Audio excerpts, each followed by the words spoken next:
ಮಂಜಣ್ಣವರು ಏನೋ ಕೀಳ್ತಾ ಇದ್ದಾರೆ, ಎಲ್ಲ ಕಿತ್ತು ಒಂದು ಕಡೆ ಗುಡ್ಡೆ ಹಾಕೊತಾ ಇದ್ದಾರೆ. ಮಂಜಣ್ಣ ಒಂದೇ ಸೆಕೆಂಡ್ ಮಂಜಣ್ಣ, ಮೈಕ್ ತಗೋ ಹಿಡ್ಕೊ ಮೈಕು. ಮಂಜಣ್ಣ ಏನಿದು ಬುಡ್ಡೆ ಸೊಪ್ಪು, ಬುಡ್ಡೆಕಾಯಿ ಏನಿದು, ಏನಕ್ಕಾಗುತ್ತೆ ಇದು? ಅಗ್ನಿಬಳ್ಳಿ ಏನಾ ಇದು? ಬುಡ್ಡೆಕಾಯಿ ಅಂತ ಇದ್ವಿ ನಾವು ಇದನ್ನ. ಅದೇ ಒಂದೊಂದೂರ ಕಡೆ ಒಂದೊಂದು ಥರ ಬುಡ್ಡೆಕಾಯಿ, ಉಸಿರು ಬುಂಡೆ ಬಳ್ಳಿ, ಆಮೇಲೆ ಹಾರ್ಟ್, ಅದ್ರೊಳಗಡೆ ಬೀಜ ಹಾರ್ಟ್ ಶೇಪ್ ಇರೋದ್ರಿಂದ ಅದೇನು ಹೇಳ್ತಾರೆ, ಹಾರ್ಟ್ ಸೀಡ್ಸೋ ಏನೋ ಹೇಳ್ತಾರೆ. ಕೆಲವರು ಒಬ್ಬೊಬ್ರು ಹಾರ್ಟ್ ಸೀಡ್ಸ್ ಅಂತಾನು ಹೇಳ್ತಾರೆ. ಸೊ ಏನೇನಕ್ಕೆಲ್ಲ ಇದು ಬಹಳ ಉಪಯೋಗ ಆಗುತ್ತೆ ಹೇಳಿ? ಉಪಯೋಗ ಬಂದು ಇದು ಮೈಕೈ ನೋವಿಗೆ, ಮಂಡಿ ನೋವಿಗೆ, ಆಮೇಲೆ ಇದು ನಮಗೆ ಗರುಡಪ್ಪ ಅವ್ರು ಹೇಳಿದ್ದು, ಅವ್ರಿಗೆ ಕೊರೋನಾ ಹುಷಾರಿಲ್ವಂತೆ, ತೀರಾ ಆಗದೆ ಇರೋ ಮೂಮೆಂಟಲ್ಲಿ ಇದ್ರದ್ದು ಪುಡಿ ಮತ್ತು ಅವ್ರ ಹತ್ರ ಒಂದು ಚಕ್ಕೆ ಇತ್ತು, ಆ ಒಂದು ಮುಷ್ಟಿಕದ ಮರ, ವಿಷ್ಣುಮುಟ್ಟಿ ಮರ ಅಂತ, ಆ ಮರದ ಚಕ್ಕೆ ಎರಡನ್ನೂ ಸೇರಿಸಿ ಪುಡಿ ಮಾಡ್ಬಿಟ್ಟು ಹಾಕೊಂಡ್ಬಿಟ್ಟಿದ್ರಂತೆ. ಏನು ಕೊರೋನಾ ಟೈಮಲ್ಲಿ ಚೆನ್ನಾಗಿ ಉಸಿರಾಟಕ್ಕೆ ಸಮಸ್ಯೆ ಆಗಿತ್ತಲ್ಲ, ಇದು ಮತ್ತೆ ಅವ್ರದ್ದು ವಿಷ ನಂಜತ್ತಲ್ಲ, ಆ ಥರದ್ದು ಒಂದು ಚಕ್ಕೆ ವಿಷ್ಣುಮುಟ್ಟಿ ಮರ. ಅದು ಎಲ್ಲೂ ಇಲ್ಲಿಲ್ಲ ಬಿಡಿ, ಕರ್ನಾಟಕದಲ್ಲಿ ಎಲ್ಲೋ ಒಂದ್ ಕಡೆ ಇತ್ತು, ಅದನ್ನ ಕಡೆ ಯಾರನ್ನ ಕಮೆಂಟ್ ಮಾಡ್ರಪ್ಪ. ವಿಷ್ಣುಮುಟ್ಟಿ ಮರ ಅಂತ ಅದು. ಅಲ್ಲಿ ಕೆಲವರು ಮುಷ್ಟಿಕದ ಮರ ಅಂತಾರೆ.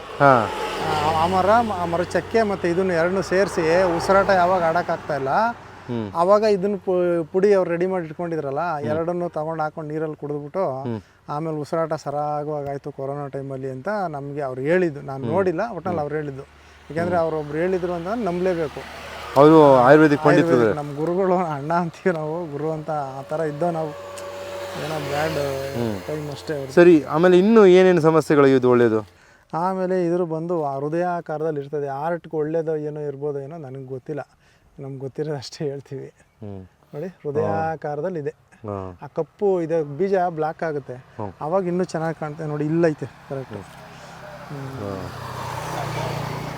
ನೋಡಿ ಏನು ಒಳ್ಳೆ ಹಾಸಿಗೆ ಇರೋ ಡ್ರಾಯಿಂಗ್ ಮಾಡ್ತಾರಲ್ಲ, ಹಂಗೈತೆ ನೋಡಿ. ಓಕೆ, ಯಾರಾದರೂ ಆಯುರ್ವೇದಿಕ್ ಪಂಡಿತರ ಹತ್ರ ಕೇಳಿ ತಿಳ್ಕೊಳ್ಳಿ. ಹೆಣ್ಮಕ್ಕಳ ಒಂದು ಋತುಸ್ರಾವ ಆಗ್ತಾ ಇರ್ತದಲ್ಲ, ಆ ಸಂದರ್ಭದಲ್ಲಿ ಇದನ್ನು ಬಳಕೆ ಮಾಡ್ತಾರಂತೆ. ಆ ಸಂದರ್ಭದಲ್ಲಿ ಹೊಟ್ಟೆ ನೋವಿಗೆಲ್ಲ ಬಳಕೆ ಮಾಡ್ತಾರಂತೆ. ಬಹಳ ಆರೋಗ್ಯಕ್ಕೆ ಬಹಳ ಅನುಕೂಲ ಇದೆ, ತುಂಬ ಮಾಹಿತಿ ಇದೆ ಇದರಲ್ಲಿ. ಬೇರೆ ಬೇರೆ ಗಿಡಮೂಲಿಕೆಗಳನ್ನು ಬಳಸಬೇಕಾದಾಗ ಇದನ್ನು ಅದರಲ್ಲಿ ಮಿಕ್ಸ್ ಮಾಡ್ತಾರಂತೆ ಆರೋಗ್ಯಕ್ಕೆ. ಸ್ಕಿನ್ ಅಲರ್ಜಿ ಆಗ್ಬೋದು, ಆಮೇಲೆ ಏನು ಕೂದಲಿನ ಒಂದು ತಲೆ ಒಟ್ಟು ಸಮಸ್ಯೆ ಇರ್ತದೆ, ತಲೆ ಒಟ್ಟಿಗೆ ಇದನ್ನು ಬಳಕೆ ಮಾಡ್ತಾರೆ. ಅರ್ದ್ಬಿಟ್ಟು ಬಳಕೆ ಮಾಡ್ತಾರೆ ಇದನ್ನು. ಚರ್ಮ ಸ್ಕಿನ್ ಅಲರ್ಜಿ, ಅದೇನೋ ಎಕ್ಸಿಮಾ ಅದೇನೇನೋ ಆಗಿರ್ತಾವಲ್ಲ, ಆ ಥರದವ್ರಿಗೆ ಇದು ಸೊಪ್ಪಿನ ರಸನ ಅರ್ದ್ಬಿಟ್ಟು ಹಚ್ಚೋದ್ರಿಂದನೂ, ಅಂದರೆ ಕೆಲವೆಲ್ಲ ಮಿಕ್ಸ್ ಹೊಡೆದ್ರೆ ಭಾಳ ಒಳ್ಳೇದು. ಕೆಲವೊಂದಷ್ಟು ಮಿಕ್ಸ್ ಹೊಡೆದ್ರೆ ಚೆನ್ನಾಗಿ ಕೆಲಸ ಮಾಡುತ್ತೆ. ಈಗ ನೀವೇನು ಕಿತ್ಕೊಳ್ತಾ ಇದೆಯಾ? ಯಾರೊಬ್ರು ಕೇಳಿದ್ರು ಬೇಕು ಅಂತ, ಹಂಗಾಗಿ ಏನೋ ಅವ್ರ ಅನುಕೂಲಕ್ಕಾಗಿ ಕಿತ್ಕೊಂಡು ಕೊಡ್ತಾ ಇದ್ದೀನಿ. ಏನು ಅಸ್ತಮಕ್ಕ? ಏನು ಅಸ್ತಮಕ್ಕೂ ಆಗುತ್ತೆ, ಪಟ ಅಂತ ನೋಡಿ ಹೆಂಗೆ ಇಸ್ಕ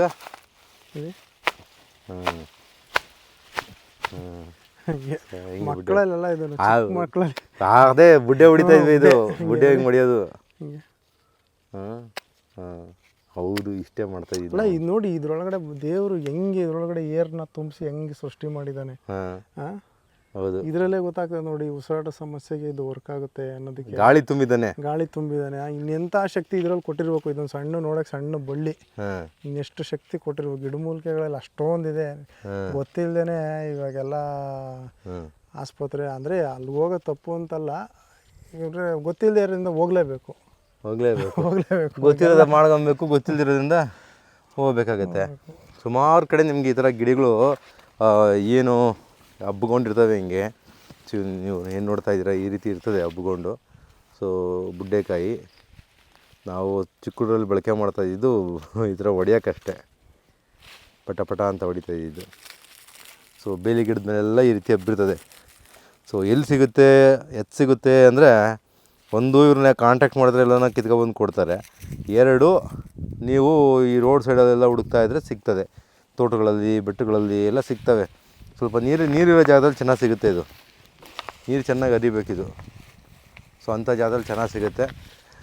ಬಳಕೆ ಮಾಡ್ಕೊಳ್ಳಿ, ಒಳ್ಳೆಯದಾಗಲಿ. ಶ್ರೀ ಕೃಷ್ಣ ಅರ್ಪಣಮಸ್ತು. ಮಂಜಣ್ಣ ಇವಾಗ ಇನ್ನೊಂದು ಗಿಡದ ಬಗ್ಗೆ ಹೇಳ್ತಾರೆ ನೋಡಿ, ಹಿಂದೆ ಎತ್ಕೊಂಡೇ ಬಂದಿದ್ದಾರೆ. ಏನು ಚಕ್ಕೆ ಇದು ಮಂಜಣ್ಣ? ಇದು ನೇರಳೆ ಮರ ಸರ್. ನೇರಳೆ ಮಾಡೋ ಚಕ್ಕೆ ಇದು. ಅಂದ್ರೆ ಇದಲ್ಲ ಹೈಬ್ರಿಡ್ ಅಲ್ಲ, ನಾಟಿ ನಾಯಿನೇರಳೆ ಅಂತ ನಾವು ಊರಲ್ಲಿ. ನಾಯಿನೇರಳೆ ಅಂದ್ರೆ ಇಷ್ಟಿಷ್ಟೇ ದಪ್ಪ ಬರೋದು, ಅದು ಸಣ್ಣ ನೇರಳೆ ಹಣ್ಣದು. ಅಂದ್ರೆ ಅದು ತಿನ್ನಕ್ಕೆ ಕಸರೆ, ಒಂಥರ ಒಗ್ರು ಜಾಸ್ತಿ ಹೊಡಿಯೋದು. ಅದರಿಂದ ಈ ಮರದ ಚಕ್ಕೆಯಿಂದ ಬೀಜನೂ ಯೂಸ್ ಆಗುತ್ತೆ. ಅದು ಇದು ಮರದ ಚಕ್ಕೆಯಿಂದ ಶುಗರ್ಗೆ ನಾವು ಹಾಕ್ತೀನಿ. ಶುಗರ್ಗೆ ಒಳ್ಳೇದು ಇದು, ಶುಗರ್ಗೆ ಒಳ್ಳೇದು ಇದು. ನೋಡಿ ಶುಗರ್ಗೆ ಒಳ್ಳೇದಂತೆ. ಇವಾಗ ನಾವು ಶುಗರ್ ಹಣ್ಣು ಅಂತ ತಿಂತೀವಿ, ಇದು ಏನಂದರೆ ಹಣ್ಣು ತಿಂತೀವಿ ಶುಗರ್ಗೆ ಒಳ್ಳೇದು ಅಂತ. ಕಾಯಿ ತಿಂತೀವಿ, ಕಾಯಿನ ಪುಡಿ ಮಾಡಿ ಚೂರ್ಣ ಮಾಡಿ ಬಿಸಿನೀರಲ್ಲಿ ಹಾಕ್ಕೊಂಡು ತಿಂತೀವಿ, ಶುಗರ್ ಕಂಟ್ರೋಲ್ ಆಗುತ್ತೆ ಅಂತ. ಎಷ್ಟೋ ಜನಕ್ಕೆ ಕಂಟ್ರೋಲ್ ಆಗಲ್ಲ ಸರಿಯಾಗಿ. ತಕ್ಕ ಪ್ರಮಾಣದ ಏನಂದರೆ ಅವನಿಗೊಂದು 100 ಇತ್ತಂದರೆ ಒಂದು 8 ಕಮ್ಮಿ ಆಗ್ಬೋದೇನೋ, ಆ ಥರ ವರ್ಕ್ ಆಗ್ತಾ ಇರ್ತದೆ. ಬಟ್ ಅದಕ್ಕೆ ಏನಾದರೂ ಮಿಕ್ಸ್ ಮಾಡಬೇಕು ಅಂತಾರೆ, ಅದ್ರ ಜೊತೆಲಿ ಬೇರೆ ಬೇರೆ ಮೂಲಿಕೆಗಳನ್ನು ಮಿಕ್ಸ್ ಮಾಡಬೇಕಾಗತ್ತೆ. ಸೊ ಒಂದೇ ಮೂಲಿಕೆಯಿಂದ ಎಲ್ಲ ಕೆಲಸ ಸಂಪೂರ್ಣ ಕೆಲಸ ಆಗೋದಿಲ್ಲ. ಈಗ ಇವರು ತೆಗೆದುಕೊಂಡಿರೋದು ಏನಿದೆ ಚಕ್ಕೆ, ಈ ಚಕ್ಕೆ ಜೊತೆ ಇನ್ನೊಂದಷ್ಟು ಗಿಡಮೂಲಿಕೆಗಳನ್ನು ಮಿಕ್ಸ್ ಮಾಡಿ ಅದನ್ನು ರೆಡಿ ಮಾಡ್ತಾರೆ, ಒಂದು ಪೌಡ್ರ್ ರೆಡಿ ಮಾಡ್ತಾರೆ. ಯಾರಿಗೆಲ್ಲ ಶುಗರ್ ಕಾಯಿಲೆ ಇರ್ತದೆ, ಅಂದರೆ ಏನು ಮಧುಮೇಹ ಇರ್ತದೆ, ಅಂಥವರು ಇದನ್ನು ಬಳಕೆ ಮಾಡ್ಬೋದು. ಸೊ ಎಲ್ಲ ಗಿಡಮೂಲಿಕೆಗಳದ್ದು ಒಂದು ಏನಪ್ಪ ಅಂದರೆ, ಕೆಲವರಿಗೆ ಒಂದು ವರ್ಕ್ ಆಗುತ್ತೆ, ಕೆಲವರಿಗೆ ಒಂದು ವರ್ಕ್ ಆಗಲ್ಲ. ಸೊ ಇದನ್ನು ನೀವು ನೋಡ್ಕೊಬೇಕಾಗತ್ತೆ. ಈಗ ಇವರೊಂದಿನ ಒಂದು ಪ್ರಯೋಗ ಮಾಡಿಕೊಟ್ರೆ, ಅದನ್ನು ರೆಡಿ ಮಾಡಿಕೊಟ್ರೆ, ಪ್ರಯೋಗ ಅನ್ನೋದಕ್ಕಿಂತ ಅದು ಒಂದು ಔಷಧಿಯನ್ನು ಮಾಡಿಕೊಟ್ರೆ, ಆ ಔಷಧಿಯನ್ನು ಬಳಕೆ ಮಾಡಬೇಕು ಫಸ್ಟು. ಅದು ವರ್ಕ್ ಆಗ್ತಾಯಿದೆಯಾ ಇಲ್ಲ ಅಂತ ಅವ್ರಿಗೆ ಹೇಳಿದ್ರೆ ಅದನ್ನು ಬೇಕಾದ್ರೆ ಬೇರೆ ಚೇಂಜ್ ಮಾಡಿ ಅದು ಪ್ರಮಾಣ ಬೇರೆ ಏನು ಚೇಂಜ್ ಮಾಡಿ ಅವರು ಕೊಡ್ತಾರೆ. ಈಗ ಹೆಂಗೆ ಡಾಕ್ಟ್ರು ಒಂದು ಮೆಡಿಸನ್ ಕೊಟ್ಟು ಅದು ವರ್ಕ್ ಆಗಿಲ್ಲ ಅಂದರೆ ನೆಕ್ಸ್ಟ್ ಬಾಪ್ಪ ಅಂತಾರೆ, ಬಂದು ತೋರಿಸ್ಕೊಂಡು ಹೋಗು, ಇನ್ನೊಂದಿನ ಚೇಂಜ್ ಮಾಡಿಕೊಡ್ತೀನಿ ಅಂತಾರೆ. ಅದೇ ರೀತಿ ಇವಾಗ ಇವರು ಆಯುರ್ವೇದದಲ್ಲಿ ಇನ್ನೊಂದನ್ನು ಬಳಕೆ ಮಾಡಿ ರೆಡಿ ಮಾಡಿ ನಿಮಗೆ ಯಾವ್ದು ವರ್ಕೌಟ್ ಆಗುತ್ತೆ ಅದನ್ನು ರೆಡಿ ಮಾಡಿಕೊಡ್ತಾರೆ. ರಾಮಣ್ಣ ಹೌದು. ಏನಂದರೆ ಒಬ್ಬರು ಕೊಟ್ಟಿದ್ದೆ, ಅವರು ತುಂಬ ಚೆನ್ನಾಗಿ ಸುಸ್ತು, ಆಯಾಸ ಇಲ್ಲ, ಶುಗರು ಒಂದು 150 ಏನೋ ಇಳಿದಿತ್ತು ಅಂತೇಳಿ ಎಲ್ಲ ಅವರಿಂದ ಹೇಳ್ದೆ. ಆಮೇಲೆ ಅವರಿಂದ ಇನ್ನೊಬ್ರಿಗೆ ಕೊಟ್ಟಿದ್ರು, ಅವ್ರಿಗೂ ಹಂಗೆ ಕೆಲಸ ಮಾಡಿತ್ತು. ಆಮೇಲೆ ಅವ್ರು ಏನಂದರೆ ಚೆನ್ನಾಗಿ ವರ್ಕ್ ಆಯ್ತಾ, ಸುಸ್ತಿಲ್ಲ, ಆಯಾಸ ಇಲ್ಲ ಅಂತ ಹೇಳ್ಬಿಟ್ಟು ಹೋಗಿ ಚೆನ್ನಾಗಿ ಒಳ್ಳೆ ಮದುವೆ ಊಟ ಮಾಡಿಬಿಟ್ಟು ಸ್ವೀಟು ಎಲ್ಲ ತಿಂದ್ಬಿಟ್ಟು ಮತ್ತೆ ಶುಗರು 350-400 ಕೊಂಟಾಯ್ತು. ಆಮೇಲೆ ಅವ್ರಿಗೆ ವರ್ಕ್ ಆಗಲಿಲ್ಲ. ಯಾವಾಗ ನಾವು ಅದನ್ನು ಕರೆಕ್ಟಾಗಿ ಅದನ್ನು ಹಂಗೇ ತೊಗೊಂಡು ಹೋಗ್ತಾರೆ, ಒಂದು 3-4 ತಿಂಗಳು ತೊಗೊಂಡೋದ್ರೆ ಕಂಟ್ರೋಲಿಗೆ ಬಂದ್ಬಿಡುತ್ತೆ. ಯಾವುದೇ ಆದ್ರೂ ಅಷ್ಟೇ. ನೀವು ಸಡನ್ನಾಗಿ ಕಮ್ಮಿ ಆಯಿತು, ನಾನು ಶುಗರ್ ಔಟ್ ಆಯಿತು ಅಂದ್ಬಿಟ್ಟು ಮತ್ತೆ ತಿಂದರೆ ಮತ್ತೆ ಬಂದೇ ಬರುತ್ತೆ. ಡಯಟು ಮಾಡ್ತಿರ್ಬೇಕು ಕರೆಕ್ಟಾಗಿ. ಅನ್ನ ಸ್ವಲ್ಪ ಪ್ರಮಾಣ ತಿಂದರೆ ಪರವಾಗಿಲ್ಲ, ಆದರೆ ಸ್ವೀಟ್ ಐಟಮ್ ಮುಟ್ಲೇಬಾರ್ದು. ಅವ್ರು ಹಂಗೆ ಮಾಡ್ಕೊಂಡಿದ್ದು. ನಮ್ಮ ಸ್ನೇಹಿತರೊಬ್ಬರು ಚೆನ್ನಾಗಿ ವರ್ಕ್ ಆಗಿ, ಅವ್ರು ಸುಸ್ತಿಲ್ಲ ಸಾರ್, ಆಯಾಸ ಇಲ್ಲ ಸಾರ್, ನಂಗೆ ತೋರಿಸ್ಕೊಟ್ಬಿಡಿ ಸಾರ್ ಗಿಡನ ಅಂತೆಲ್ಲ ಕೇಳಿದರು. ಆಮೇಲೆ ಕೊನೆಗೆ ತೋರಿಸ್ಕೊಟ್ಟೆ ಅವ್ರಿಗೆ. ಸೊ ಇವಾಗ ನೋಡಿ, ಇದು ಶುಗರ್ಗೆ ಬಳಕೆ ಆಗುತ್ತೆ ಅಂತ ಹೇಳ್ಬಿಟ್ಟು ತೋರಿಸ್ತಾ ಇದ್ದಾರೆ ಚಕ್ಕೆ. ಸೊ ಯಾರಿಗಾನ ಅಗತ್ಯ ಇದ್ರೆ ತಗೊಳ್ಳಿ. ಈಗ ಇವ್ರದ್ದು ಒಂದು ಕಾಯಕಲ್ಪ ಅಂತ ಕೂಡ ಒಂದು ಮಾಡಿದ್ದಾರೆ. ನೆಕ್ಸ್ಟ್ ಒಂದು ವಿಡಿಯೋ ಮಾಡ್ತೀವಿ ಅದನ್ನ. ದೊಡ್ಡವರೇ ಇದನ್ನು ಬಳಕೆ ಮಾಡಿದ್ದಾರೆ, ತುಂಬ ದೊಡ್ಡ ವ್ಯಕ್ತಿಗಳೇ ಬಳಕೆ ಮಾಡಿದ್ದಾರೆ. ಅವ್ನು ಬಳಕೆ ಮಾಡಿ ತುಂಬ ಚೆನ್ನಾಗಿ ಕೆಲಸ ಆಗ್ತಾಯಿದೆ ಅಂತ ಹೇಳ್ಬಿಟ್ಟು ಈಗ ಇವ್ರಿಗೆ ಮೆಸೇಜ್ ಆಗ್ತಾ ಇದ್ದಾರೆ. ಆ್ಯಂಡ್ ಅವ್ರ ಕಡೆಯಿಂದನೇ ಒಂದು ವಿಡಿಯೋ ನೆಕ್ಸ್ಟ್ ಬರುತ್ತೆ, ಒಂದು ಸ್ವಲ್ಪ ದಿನ ಆಗ್ಬೋದು, ಬರುತ್ತೆ. ಯಾರಿಗೆಲ್ಲ ಕಾಯಕಲ್ಪ ಅಗತ್ಯ ಇದೆ ಅವರು ಕಾಂಟ್ಯಾಕ್ಟ್ ಮಾಡಿ ತೆಗೆದುಕೊಬೋದು. ಓಕೆ, ಶ್ರೀ ಕೃಷ್ಣ ಅರ್ಪಣ ಮಸ್ತು.